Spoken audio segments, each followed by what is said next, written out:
The sales report for Tuesday's midnight show showed 0 tickets sold. Not a single seat. 0? I ran the film myself.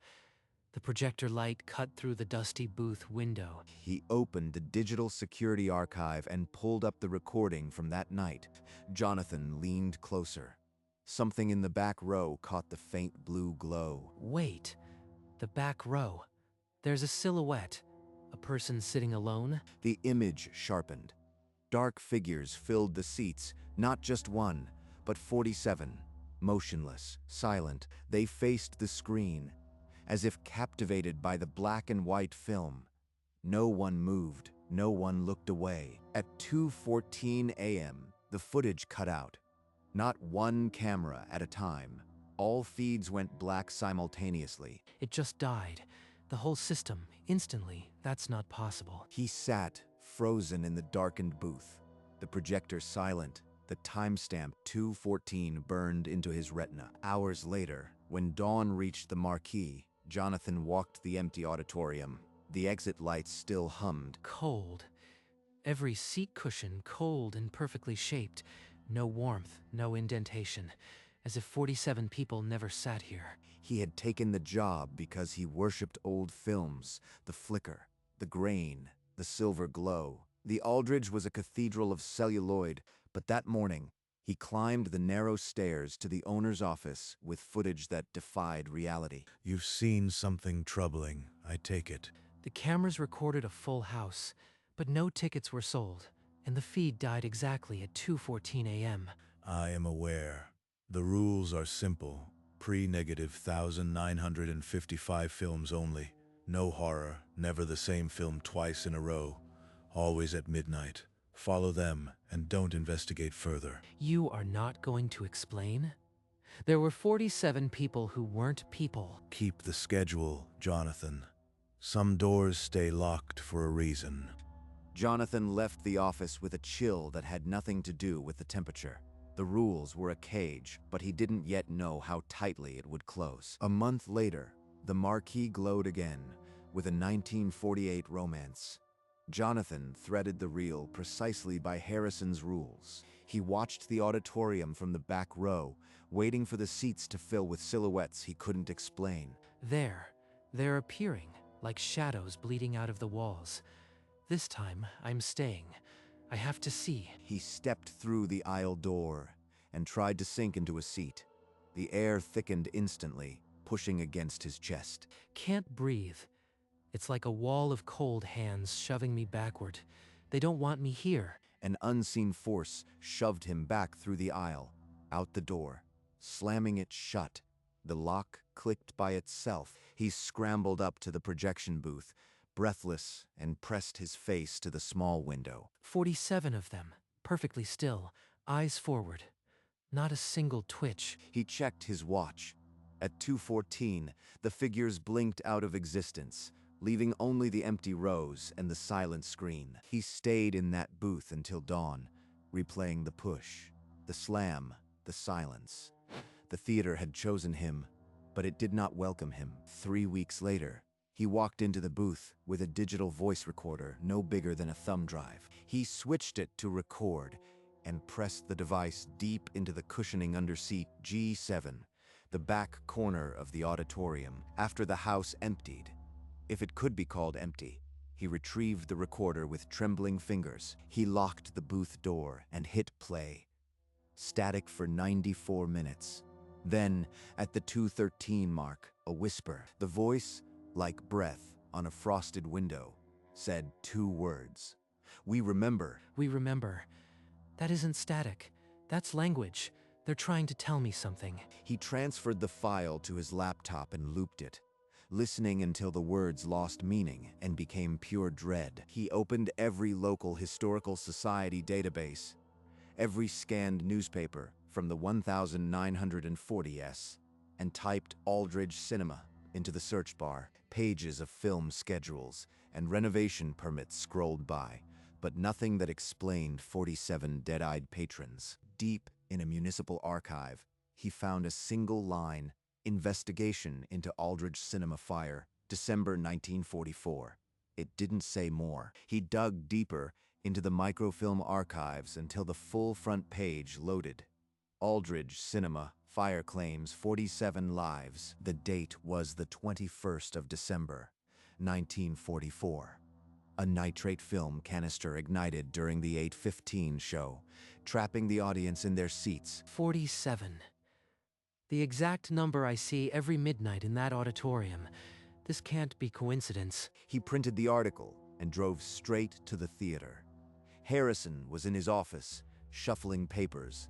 I know about the fire. 47 people died in this building. The same number I see every midnight. Where did you find that? That fire was buried decades ago for good reason. Who have you been talking to? It's not in the public records. Why is it buried? And what do they want from me? They are not to be questioned. I told you never to investigate. Now you've put yourself in danger. The patrons are not your concern. Patrons? You call them patrons? They're ghosts, aren't they?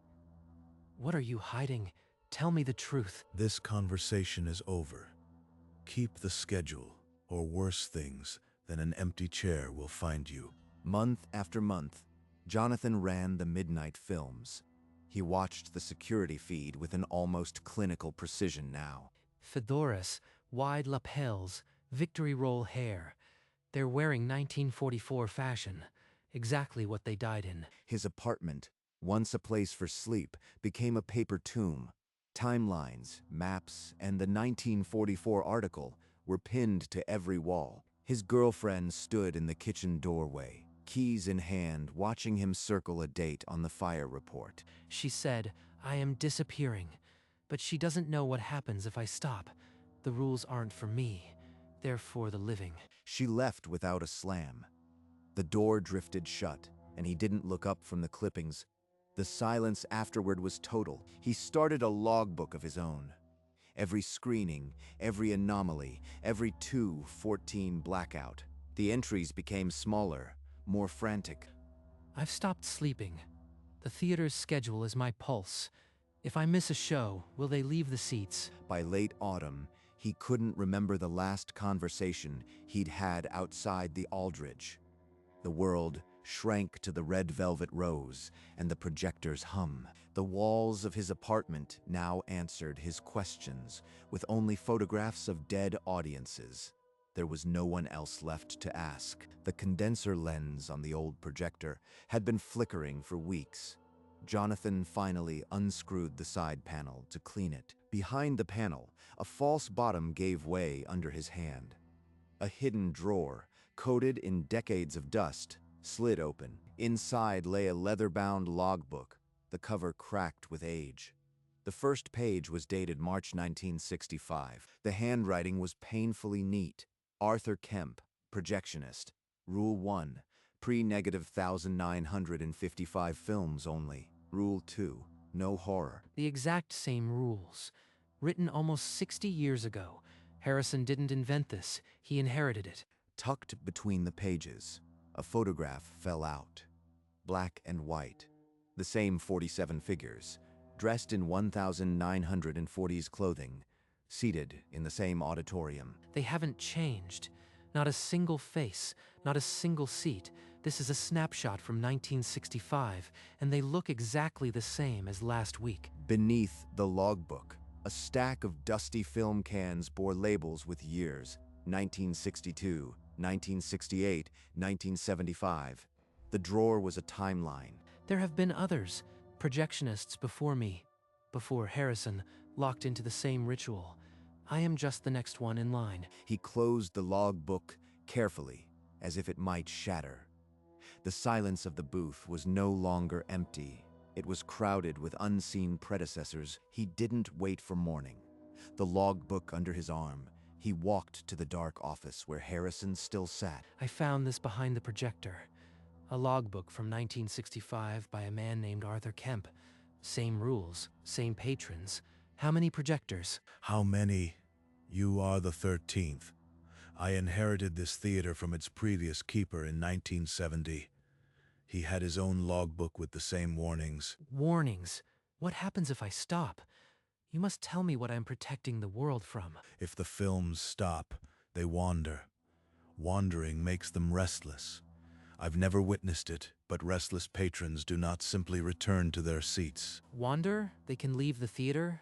They're spirits, aren't they? Why didn't you tell me the truth?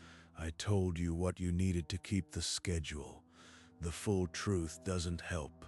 Do not ask again. Harrison's hand tightened on his cane, and the years collapsed into a single line of duty passed from one trembling hand to the next. I am locked in. Not by locks, but by a lineage. If I step away, something terrible slips out. There is no leaving this booth. He left without another word. Outside, the marquee stayed dark, but the seats inside were never truly empty. Within a week, Harrison collapsed in the lobby. By the time Jonathan reached the hospital, the old man was barely conscious. No one to enforce the rules now. Maybe if I show a newer film, the cycle breaks. A 1956 print, just 1 year past the boundary. He contacted a paranormal researcher who specialized in haunted cinemas. The man agreed to visit the Aldridge the next afternoon. The researcher walked every aisle, then stood silent in the projection booth. His face went pale as he stared at the empty screen. Without explanation, he grabbed his equipment and hurried out. Jonathan chased him to the lobby, but the man wouldn't turn around. Over his shoulder, he said one thing: "Don't change the schedule. Those spirits know they're dead, and they'll prove it if you provoke them." Provoke them. So even outsiders can feel the danger. But if I never try, I'll never be free. His hand hovered over a can labeled 1956. The film inside was just a number, but it felt like a key to a door he'd been told never to open. Harrison's cane leaned unused in the office. The theater now belonged to Jonathan in every way but the one that mattered. Maybe just one test, one film. What could 1 year change? He bypassed the 1956 can entirely. Instead, his fingers closed around a 1942 horror print he had found in the basement vault. He threaded the reel with deliberate rebellion. The title card flickered, and the projector's hum deepened into the darkness. The first scream of the horror film cut through the auditorium. Below, the air grew heavy and dense. One by one, the 47 figures rose from their seats, not violently, but with a terrible intention, turning their silhouettes toward the booth. They're looking at me. They know I broke the rule. The projector shuddered. A frame caught, and the celluloid bubbled, melting against the hot lamp. Black smoke curled into the booth. He shoved open the booth door and half ran, half fell down the spiral stairs. Behind him, the auditorium door slammed open. He didn't stop until he was outside, the cold night air burning his lungs. The marquee flickered off with an electrical pop. Hours later, when 2:14 had passed, he crept back inside. The booth reeked of burnt celluloid, the reel a tangled, blackened ruin. I almost let them out. Harrison's rules aren't a cage. They're a leash for something I can't control. His phone buzzed against the metal shelf. The caller ID displayed the hospital's number. Harrison, you should be resting. I felt it. A tear, like cold hands reaching for the exit. What did you do? I screened a horror film. They stood up. They turned toward the booth. You broke the rule. You nearly let them wander. Do you understand what that would have cost? The old man's voice cracked, not with anger, but with decades of buried fear. Promise me, keep the schedule. Pre-1955, never horror. Promise me you will not leave. I can't risk it. I'll be the projectionist they need. No more tests. He looked at the ruined film and said the words Harrison needed to hear. I promise, I'll follow the rules. Everyone. The next midnight, Jonathan selected a 1938 romance from the vault. No rebellion, no hesitation. The title flickered, and the patrons materialized in silence, their silhouettes still as photographs. Through the booth window, he watched their motionless backs. No cold hands, no smoke. This is peace for them. A church service where the screen is the altar. and I am the only one who can deliver it. When the clock struck 2:14, the seats emptied without a sound, leaving only the soft whir of the projector. He didn't leave the booth until dawn. The hospital had called again. Harrison was declining faster. He visited the old man once more. Harrison barely opened his eyes, but his hand gripped Jonathan's with surprising strength. The schedule. It's done. Every show on time. Just rest. Driving back to the theater, he understood the full weight. He was now the sole keeper of 47 restless souls. Harrison Aldridge died on a Thursday. The hospital called at 3 a.m., but Jonathan already knew. The funeral was small. No family came. Only Jonathan and the black-veiled Marquis. The attorney met him in Harrison's office. The will left everything to Jonathan, including the projection schedule. Along with the keys, the lawyer handed over a sealed envelope with a wax stamp. The outside read, "To be opened alone." That night, Jonathan climbed to the projection booth, the envelope heavy in his pocket. This is it. The final answer Harrison wouldn't give me in life. He broke the seal under the amber bulb of the projector. The paper inside was brittle, covered in Harrison's handwriting. He sat in the operator's chair, holding the unfolded pages. But the booth's silence was now waiting for him to understand. A cold draft slipped through the booth window, but he didn't move. He took a breath, and the first line of Harrison's final secret stared back at him. The 47 patrons are the spirits of those who died in the 1944 fire. They loved the cinema, and the midnight screenings keep them at peace. The rules, pre-1955 films, no horror, are essential. Break them, and they recall their deaths, becoming dangerous. If screenings stop, they will wander, seeking what they were denied. No projectionist has ever allowed that. Since 1962, 12 have held this duty. You are the 13th.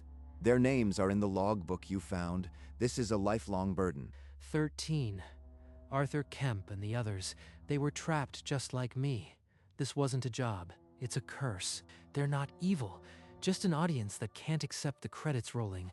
But I am the one who must keep the projector running. You may try to escape, but the duty will follow. I beg you, keep the schedule. He folded the letters slowly, as if the paper itself might shatter. The names of 12 projectionists pressed against his chest. The booth was silent, but the air felt crowded, as if every predecessor stood behind him in the shadows. Outside the booth window, the auditorium seats waited in perfect silence. 47 empty chairs that would never truly be empty again. I can't do this forever. That letter was a chain, not a key. For 3 weeks, he ran the schedule mechanically, but his hands shook every time he touched the projector. Then he saw the advertisement. Thomas Keller, Historic Theater Acquisitions. He dialed the number before he could change his mind. Aldridge Cinema. I've been waiting for this call. When can I see the schedule? The schedule is specific. Midnight shows, pre-1955 films, never horror. I am aware of the tradition.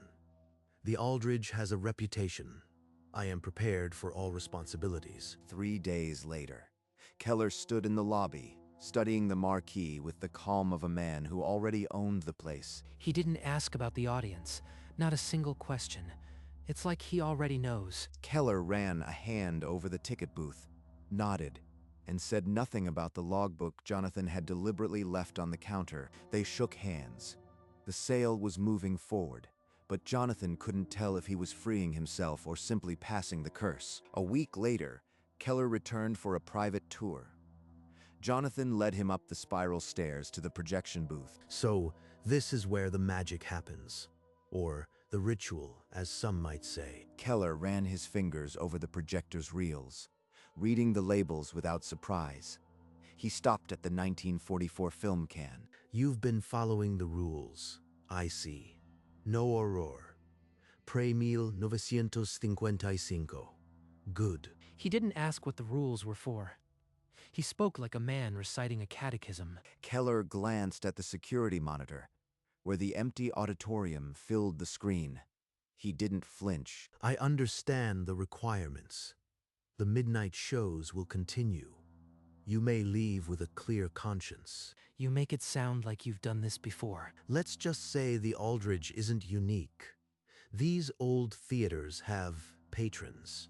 I know how to serve them. They shook hands again, but this time the gesture felt like a transfer of weight, not release. On the final night, he pulled a single can from the shelf, the shop around the corner, stamped 1940. He threaded the reel with a reverence he hadn't felt since his first night at the Aldridge. The projector clacked to life, and the screen bloomed with the familiar glow of a classic romance. Below, 47 silhouettes materialized from the dark, settling into velvet like old friends returning home. Last show. Last time I watched them from this window.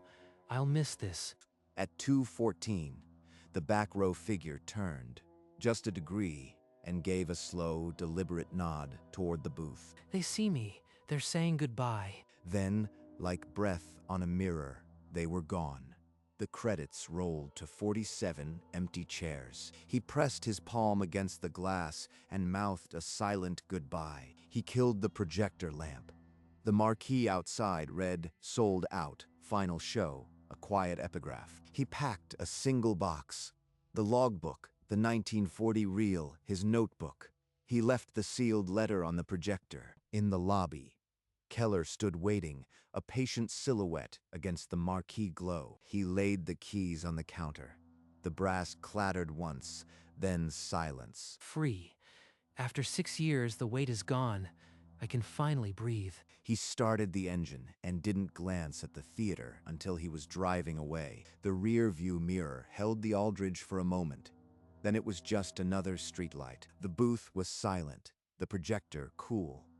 His blazer still draped over the chair. The marquee went dark, as if the building exhaled. A leaflet spun in the wind, the only audience left. It's over. The patrons belong to someone else now. 6 months later, Jonathan worked the concession at a 12-screen multiplex. The projectors were invisible, the seats never empty. The old theater feels like a dream now. No velvet, no amber glow, no rules, just popcorn cues. During a break, he pulled up the Aldridge Cinema website. The sight of the marquee on screen made his chest tighten. Midnight showings continue. Thomas Keller was listed as Projectionist. A 1941 comedy was next. Keller kept his word. The patrons are still watching. I should feel relieved, but there's a hollow place inside. That night, he dreamed of the old auditorium. The projector flickered on its own, and the seats filled with familiar shadows. The 47 figures rose as one. They turned toward the booth, and instead of dread, there was a strange courtesy. They raised their hands and began to applaud. Slow, rhythmic. A thank you that echoed through the empty theater. Jonathan woke with the sound still fading in his ears. The clock read 2:14 a.m. They didn't forget. Maybe they never will. And some part of me will always be in that booth. A week after the dream, an anonymous envelope appeared on his welcome mat. No stamp, no return address. Just my name typed on the front. Who would send this? Inside was a single photograph, printed on cheap paper, but the image was unmistakable. That's me. Same coat I wore Tuesday. But I haven't been downtown since I left. He flipped it over. Heavy black marker had written one word: remember. They're still watching. Or the theater is pulling me back. The chain never broke. He locked the deadbolt, then checked the windows. Every shadow outside the building felt like a watcher. The photograph sat on the kitchen table. Remember, facing up. An accusation he couldn't answer. Hours later, he still hadn't moved it. It glowed in the dark like a summons. I can't escape. The Aldridge will always know where I am. Days later, he walked to the bus stop through a cold rain.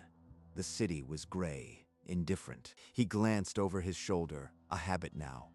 Every few steps, a check for watchers that were never quite visible. In the distance, a neon glow cut the dusk. The Aldridge marquee flickered on. The projector beam lanced through the rain, a pale line across the sky, reaching toward the bus stop. He didn't move. The bus approached, its headlights sweeping, but his eyes stayed on the marquee. A puddle at his feet mirrored the lights, the marquee rippling underwater. I could walk there. The schedule is the same. Keller is in the booth now, but the patrons would recognize me. The bus stopped. The door opened. No one else boarded. I'll never go back, but I'll never be gone. As the bus pulled away, the puddle smoothed, and the Aldridge marquee shone steady in its reflection, a light that no midnight could extinguish. Night after night, the Aldridge marquee refused to stay dark, its neon phosphorescence bleeding across the empty sidewalk. Inside the velvet rose, the security camera's red eye blinked, recording a ritual that repeated without human witness. In the booth window, a silhouette moved, a man who had accepted the same bargain Jonathan once made. The countdown flickered. 3, 2, 1. The screen bloomed with flickering silver. A 1941 comedy for an audience that paid in silence. In his apartment, Jonathan sat awake at 2:14 a.m., the hour when the patrons took their seats and the world tilted toward the old theater. The patrons are laughing now. Keller knows how to thread a good comedy. He'll keep them at peace. The photograph on his table, the one marked "Remember," had stopped seeming like a threat. It was simply a fact. A puddle outside the Aldridge held the marquee's reflection, steady as a heartbeat, as if the building was alive. A leaflet for a film that hadn't played in decades spun in the wind, the only audience the street would ever know. Jonathan never went back.